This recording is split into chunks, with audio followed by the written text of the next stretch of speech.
don't know how many videos will be going up this week. I'm going to try my best. One is going to have to be done tomorrow or Monday. Technically, if you're watching this, it will be on Wednesday, so it'll be past when I do that video for the movie review. And again, if you don't watch it, it's okay. Depending on it when it goes, this goes up. Friendly reminder, it's going to be the Barbie movie. So, sorry, I won't be able to do like I forgot to mention this in the one that will probably go up before this. I forgot to mention that it will not be an hour review like me watching it because I'm going to be at the movie theater with my girlfriend and a friend. So I'm not going to be able to record there. I'm going to see if we can all do a movie review of everybody there, their staffs, and all that stuff. See if they're okay with it. And record that with my phone, and yeah.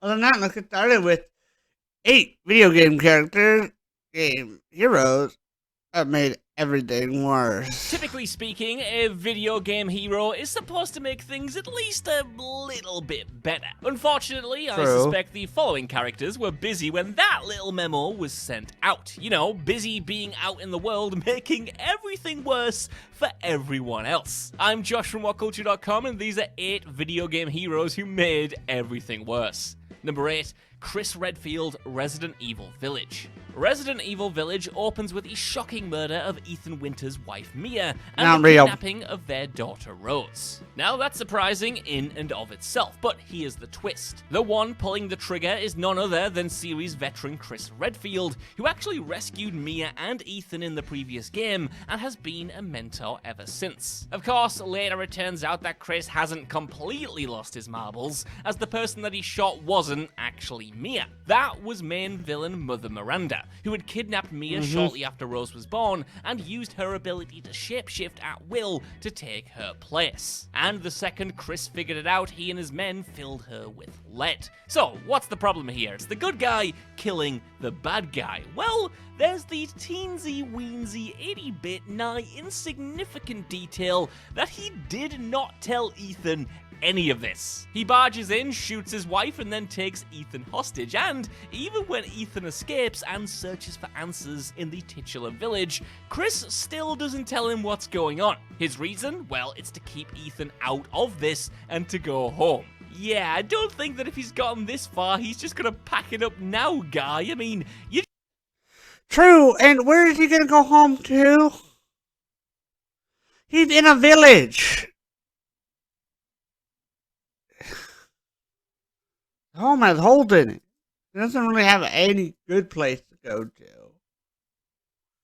Plus, if he left it up to you, spoilers, if you haven't seen this game, kind of already a bit too late. But haven't seen this. If he didn't do anything to get his daughter back, Miranda would have had her way with getting and using his daughter to do what she was doing. So, yeah. He just shot his wife! The game itself also clearly knows how contrived this is as well, as when you take control of Chris at the end, one of his own men even outright tells him that he should have explained it to Ethan sooner, to which Chris agrees. So yeah, ultimately, Chris, what a boneheaded move. Who knows, Ethan might still be alive, if not for you. Number 7, Wanda, Shadow of the Colossus.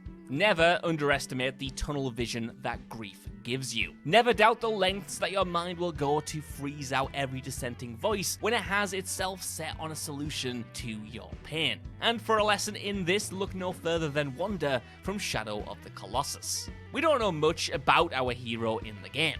All we concretely know is that he loved a woman named Mano. But when Mano dies, Wanda is tempted by a demon into a desperate bargain to bring her back to life. If Wanda wishes to see Mano again, he must destroy the Colossi, 16 gigantic, ancient, powerful beasts, who pretty much have done nothing wrong. The demon's bargain is so transparently untrustworthy that it's a testament to Wanda's grief and desperation that he doesn't immediately see right through it. But sure enough, Wanda does what the demon asks, killing these majestic, unique creatures throughout the game, a task that ends up costing him everything in the end. And even though the demon is ultimately defeated in the end, it doesn't change the damage Wanda inflicted. At the end of the title, 16 unique creatures have been taken out of the world, and the world is all the lesser for it.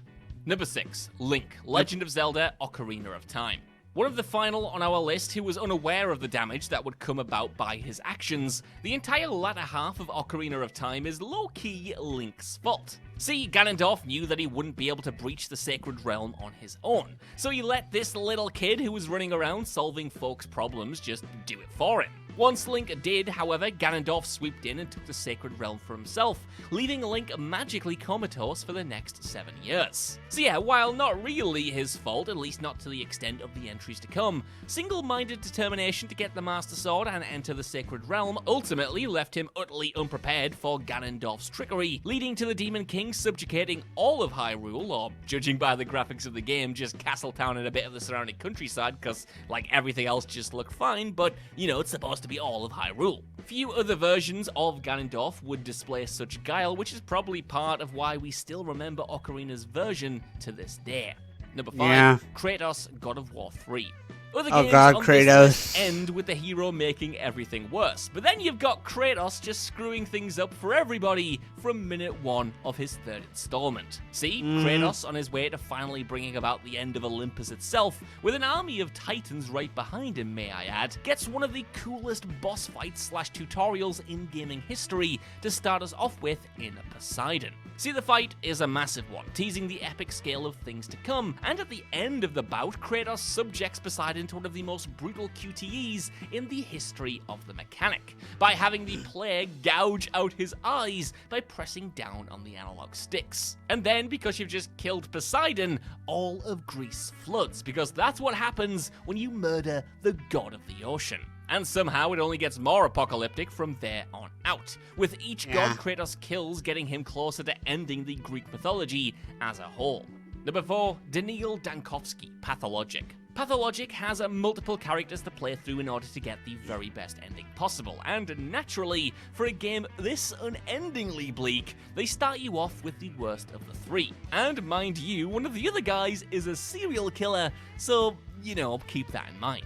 Daniil Dankovsky, or The Bachelor as the game titles him, is described in the game as, quote, a prickly prick that will bury us all. And boy howdy is his storyline dedicated to proving that sentiment correct. See, Dankovsky doesn't think very highly of the plague-stricken Russian steppe village that the game takes place in. Being a city boy with a bachelor's in medicine, naturally, he sees himself as pretty much a god amongst men.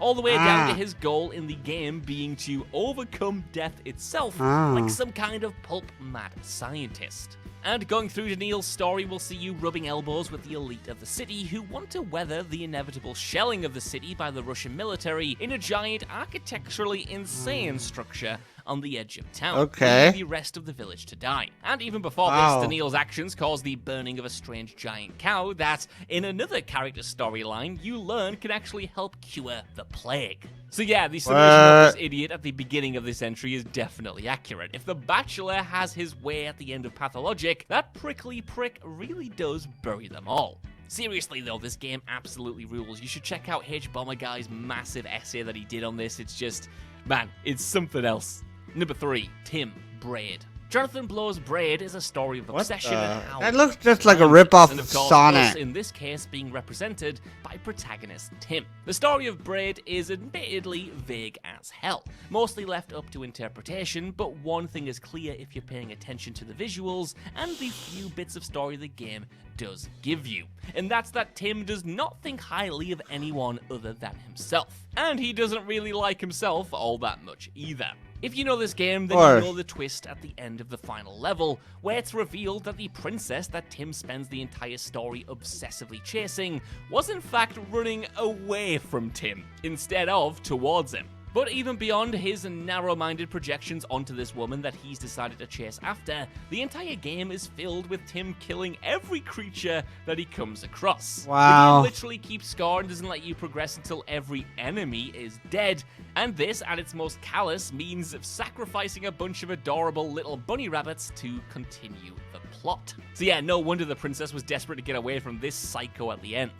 Number 2. I don't blame her. Dragon Age 2. When we met Anders in Dragon Age Awakening, we're left with little reason to believe that he had any profound thoughts on the plight of the mages, one way or another. The flippant, snarky young man was mostly following the warden around for a laugh, only really growing close with Justice, the noble spirit that the warden picks up along the way. But when Hawke meets Anders in Dragon Age 2, things are a little bit different. See, the body Justice was using in Awakening had long since broken down, causing Anders to offer his own. However, when Justice possessed Anders, it opened up every trauma inflicted upon him throughout his life by the Templars. This not only awakened Anders' revolutionary spirit, but it tragically mutated the noble spirit of Justice into a violent demon of vengeance, prone to taking over Anders and going on a rampage. Wow. Intended as a symbiotic relationship turns over the course of Dragon Age 2 into a case of mutually assured destruction, with Anders and Vengeance's worst natures tearing them both apart, to the point where, in Act 3, it's constantly up in the air which one is even talking at any given time. This, of course, culminates in the tragic ending of Dragon Age 2, where Anders triggers the Mage Templar War by blowing up the largest chantry in Kirkwall. Hawke then has to leave the life they fought so hard for, and the entire world is thrown into a violent conflict, and sadly, it's kind of all Anders' fault. Number 1, Captain Walker, Spec Ops: The Line.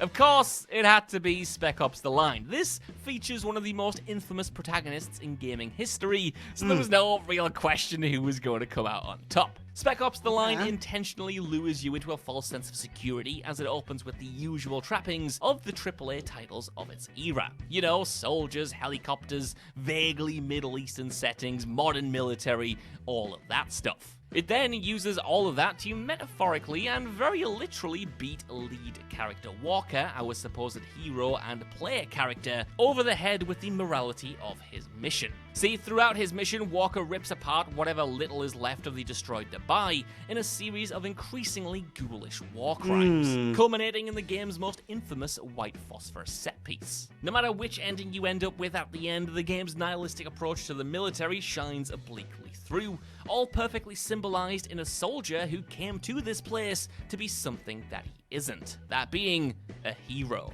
So, that's our list. I want to know what you guys think down in the comments below. Have you ever encountered a hero that just made anything worse? And could you believe any of this lot did the things that they did? Let me know.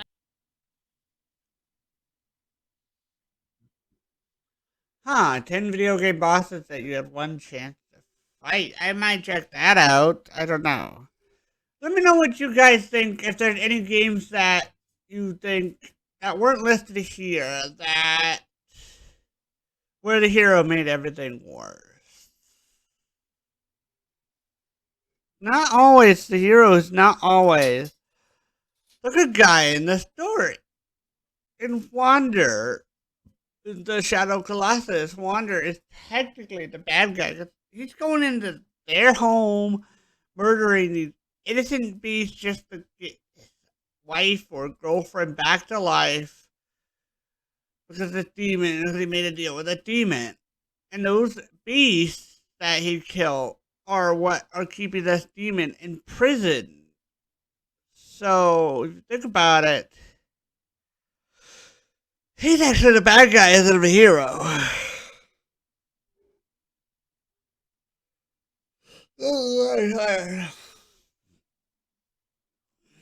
No, yeah, Dragon Age 2, I didn't really react too much because I don't know that story-wise well. I do plan on playing it. I do have Dragon Age Inquisition, which kind of takes place during the Tumbler and Mage War that kind of goes on in that game. So, kind of the after effect, apparently, which I didn't know. I just thought it was because of the one dude that was the bad guy. I don't trust the elf dude now because I know what he did. You don't know, I'm not going to tell you who or what. so you guys won't be spoiled if you plan on playing it yourself, or if I ever can play it for the channel. But for my main channel, not the reaction channel. But and let me know what you guys want to see. I'll try to get a full week up. I'm gonna try to. I've been trying to, if I can, to get Super Spooky Saturday up. I might have to just do videos that are on not a Saturday and just pre-upload it.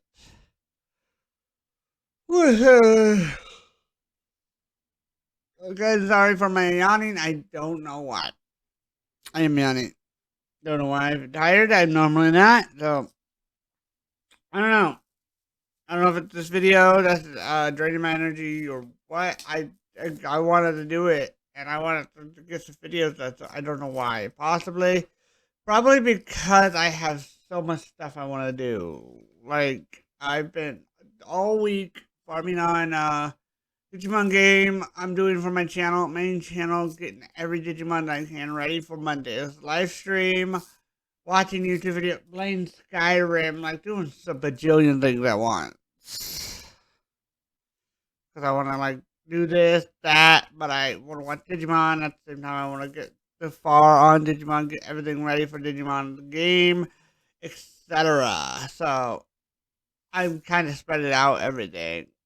So probably where most of my energy has gone for the past weekend and weekdays and all that stuff. Along with, of course, when I can, helping mom with some stuff around the house because we gotta get some stuff around the house done a little bit. So, it's life. And that, hopefully you guys enjoyed, and I'll see you guys in the next video.